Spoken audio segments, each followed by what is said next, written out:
everyone, it's Andrea from Movers and Bakers. Today I'm going to share with you how I make my vegan raspberry and almond cake. This is a beautiful moist almond cake with a gorgeous raspberry buttercream topped with more fresh raspberries and flaked almonds. Let's get baking. So to start with, I'm going to turn my oven on. My oven is going to go on to 180 Celsius, that's 350 Fahrenheit. And that's just going to preheat while I make my cake mixture. So into a large mixing bowl, I'm going to put my dry ingredients. Now I've already sifted my flour, but always sift your dry ingredients as you use them. It just gets rid of any lumps and makes your cake really nice and smooth. So this is my plain flour. And to that, I'm also going to add some ground almonds, baking powder, bicarbonate of soda, and finally salt. So I'm just going to whisk all that together to make sure everything is really well combined. Right, that's our dry ingredients done. Now it's time for our wet. So into a large jug, I'm going to pop in my caster sugar, vegetable oil, vegan yogurt, and some almond extract. This is just to give some extra lovely almondy flavor. And for my final ingredients, I'm going to need the help of the sponsor of today's video, Milky plant. Ta-da! It's this fabulous little machine, and it makes for you your plant milk with absolutely zero mess. I absolutely love it. So all you do is you add your water in the back and you put your ingredients that you want to make your milk out of in the top. So for today, because we're making an almond cake, I will be putting almonds into it. One of the many advantages with this is making your own milks at home. You can be really flexible. I've made oat milk, almond milk, hazelnut milk, and you can flavor it as well if you want, which is fabulous. So we've made things like hazelnut and chocolate milk that the children have loved. I've used all the pulp and things that are left over in my bakes as well, and it just adds a lovely extra level of moistness to my bakes. That is a word now, I've made it a word. Yes, it's just a brilliant machine, and it's really easy to use, really easy to clean. I highly recommend it, and I've loved having it in our home. So to make my almond milk for today, I have here some almonds. I've not done anything to them. They're straight from the packet. So they are going to go into the top of the machine. And to that, I also like to add a single date. Now that's going to give a little bit of sweetness, but I actually find that it rounds the flavor off really well as well. So I'm just breaking my date up to take the seed out of the middle. That's the one, I don't want to put that in, and the rest of my date is going in.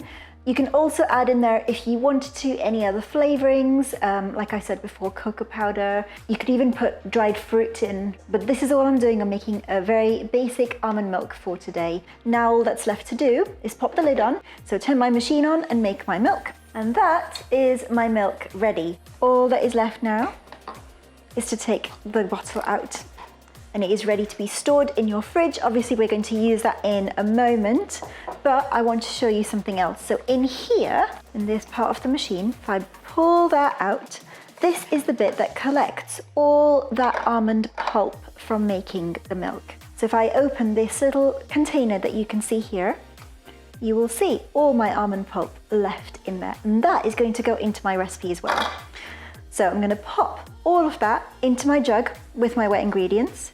And there you go, that is all the contents that I'm using for today. Thank you to my sponsor. So into the same jug, I've obviously put my almond pulp in. I have popped my weighing scales underneath it, and I'm going to weigh out some of this almond milk. So from my bottle, I'm going to measure out 270 mils of this milk as well.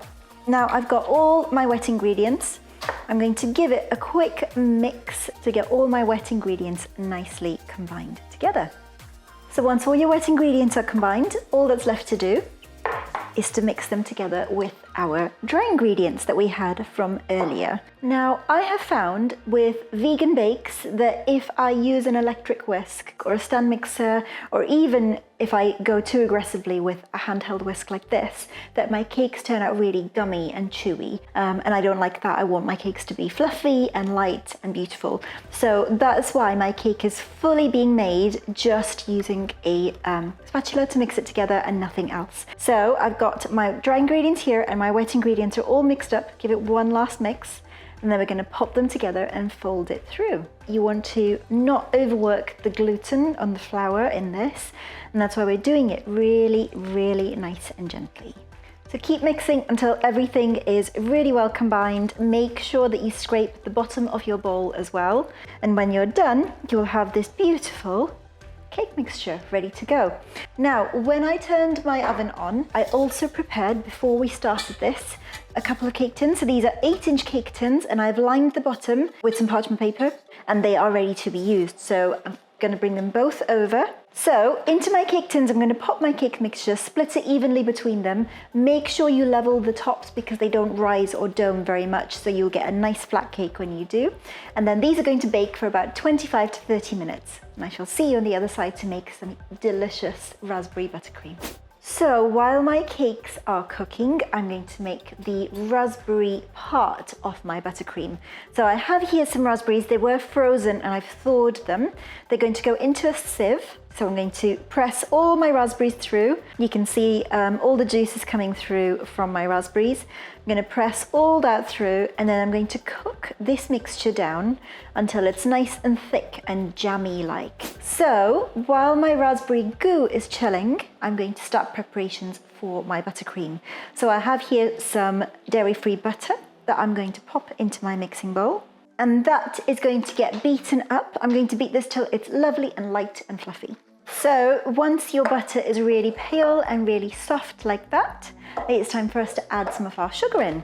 Now, it's really important, as you can see, a lot of the time icing sugar will have lumps in the sugar when it comes in the packet, which is why it's really important to sift it before you use it. So once your icing has come together like that so far, we are going to stop and grab my raspberry goo. My raspberry goo is looking lovely and thick and jammy. You can see it is ready to be used. So I'm just going to scrape all of that into my bowl. We're going to mix it all together again. And once all that's combined into this gorgeous pink colour, I love it, we are going to add our final bit of icing sugar in. Once everything's mixed together, we're going to turn the speed on to high for about a minute or so, just to get it really lovely and fluffy. Right, time to put our cake together. So my cake layers have cooled completely. I have sliced the top a little bit off one of them, you can see it there. I'm going to put that face down on my cake stand. And that is ready now for my first layer of icing. Nothing fancy here. The cake speaks for itself. And then my second layer of cake is going to go straight on top. And we'll give it a little bit of a press down just to make sure that it sticks. And then the rest of my buttercream is going to go on next. And I'm going to level this icing off as well. So all I have done there on the top is I've spread it out fairly evenly, and then I've just used my offset spatula just to make a few waves in the buttercream. And the buttercream is done. So all that's left now is for me to add my lovely toppings. So I've got here some fresh raspberries and some flaked almonds that I'm just going to put on over my cake in any random decoration that you like. And then I'm just going to sprinkle, my final touch, some flaked almonds over the top. And there you have it, my vegan raspberry and almond cake. Thanks again to Milky Plant for sponsoring this video. Hope you've enjoyed it. Don't forget to hit the like and subscribe button if you have, and I shall see you next time. Happy baking!